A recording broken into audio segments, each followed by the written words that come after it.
My name is Pranita Sannidhi.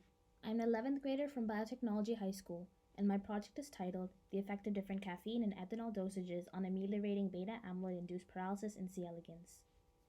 I wanted to determine whether different caffeine or ethanol dosages would reduce the percentage of C. elegans paralyzed by beta amyloid plaques.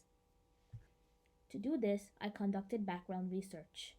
I first learned about beta amyloid plaques. Beta amyloid is a protein that is cut up by the amyloid precursor protein, or APP. The enzyme is not always precise with cutting, resulting in large, insoluble strands. These strands are chemically sticky, so they clump together, forming beta amyloid plaques. Beta amyloid plaques can surround neurons, blocking cell to cell communication and causing death. Beta amyloid plaques, along with tau tangles, are thought to cause Alzheimer's disease. Caffeine is my first independent variable. It is a central nervous system stimulant. It is proven to reduce beta amyloid toxicity, but the exact method for doing so is still unknown. In one experiment, researchers found that increased levels of caffeine in mice reduced plasma beta amyloid in the hippocampus and cortex. In C. elegans, caffeine extends lifespan and improves health by inducing heat shock and stress response proteins. Ethanol, my second independent variable, is a central nervous system depressant. It breaks down hydrosaline bridges, which are responsible for amyloid aggregation. Smaller concentrations in C. elegans build ethanol tolerance, while higher concentrations anesthetize the worm. The model organism that I'm using in this experiment is called Caenorhabditis elegans, or C. elegans. C. elegans is often used as a model organism due to its similar genome to humans. The transgenic or mutant worm strain that I used during this experiment is called CL4176. It produces low levels of human beta amyloid at low temperatures, and when upshifted to 25 degrees, paralyzes C. elegans. The experiments that I looked at all demonstrated more substantial results for caffeine, so I decided that my highest dosage of 0.01% caffeine, 150 microliters, would most effectively ameliorate paralysis in C. elegans. My experiment was set up in a particular way. I tested 3 dosages, 50, 100, and 150 microliters per solution type, caffeine or ethanol, and had 5 replicates of each dosage.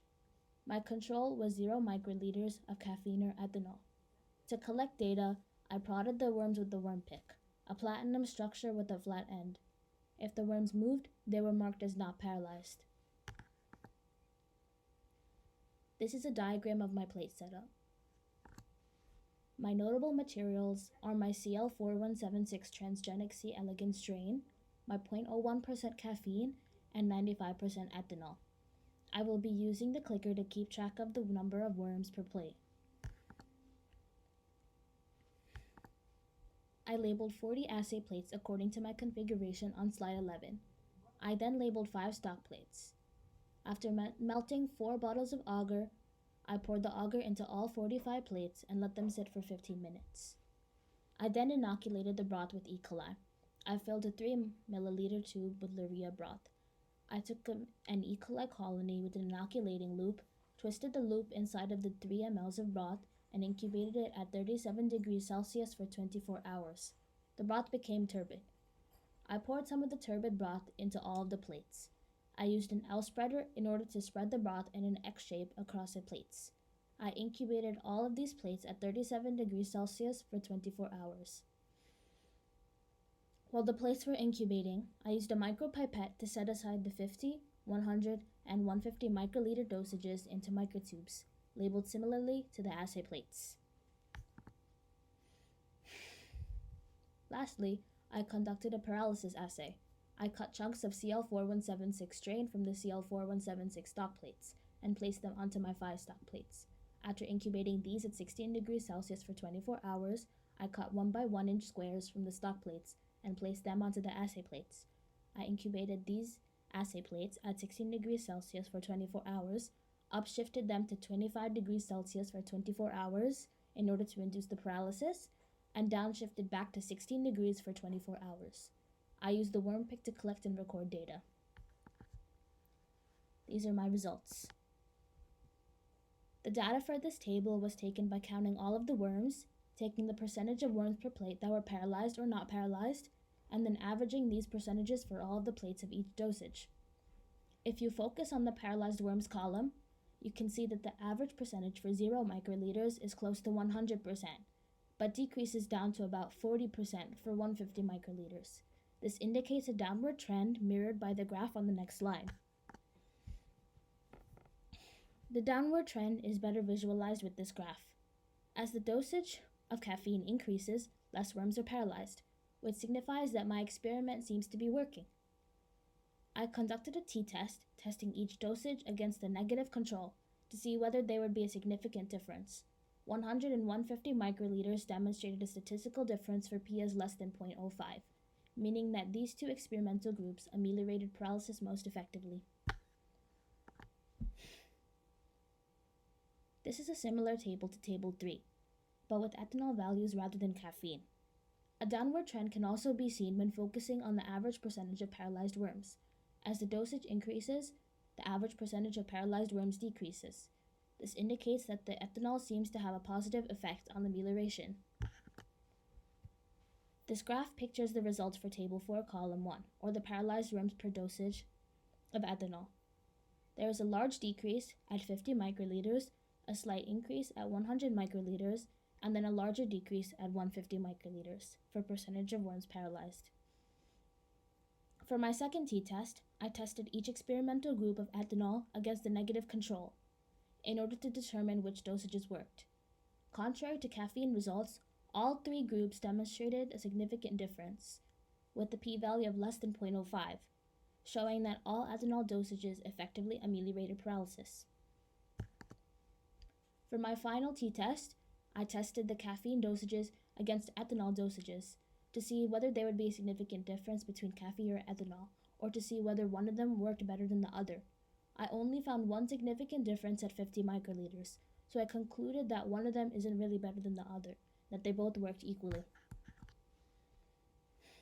For my discussion, I found that 5 of 6 treatment groups showed significantly reduced paralysis after treatment. Also, higher dosages of each compound reduced paralysis more effectively than lower ones. For instance, with the caffeine, the 50 microliter dosage was not just significantly different from the negative control, but the higher dosages were. The data does not exactly fit my hypothesis. My specific hypothesis was that 150 microliters of caffeine would have the greatest ameliorating effect on C. elegans.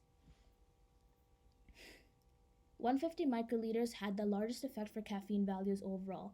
However, more of the ethanol experimental groups, 3 versus 2, demonstrated a significant difference against the negative control, suggesting that the ethanol may actually be more effective than caffeine. My experiment did have a few errors. Any bacterial growth or slight contamination would have killed the worms, and I did have some slight contamination on some of my plates.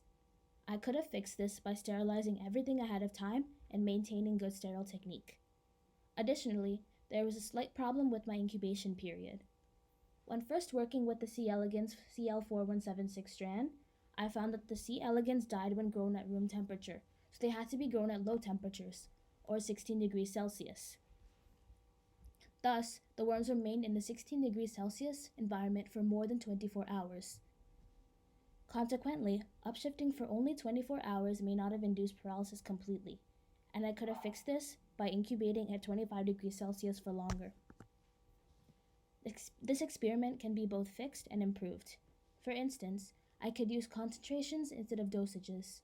The reason I used dosages was because instead of concentrations, it was easier to measure out while still exposing the worms to different levels of caffeine or ethanol. However, with lower dosages like the 50 microliters, covering the entire plate was difficult and the liquid did not spread easily. To ensure better coverage, I could use larger dosages, but instead varying the concentrations. Additionally, I could try using different solutions as independent variables. Instead of comparing a stimulant and a depressant, I could compare 2 depressants or 2 stimulants. Or I could possibly do further research to find results, as my results favored ethanol versus caffeine, contrary to my expectations. I could do more paralysis assays, or just focus solely on ethanol to determine whether the results were due to error or not. These are my references. Thank you for your time.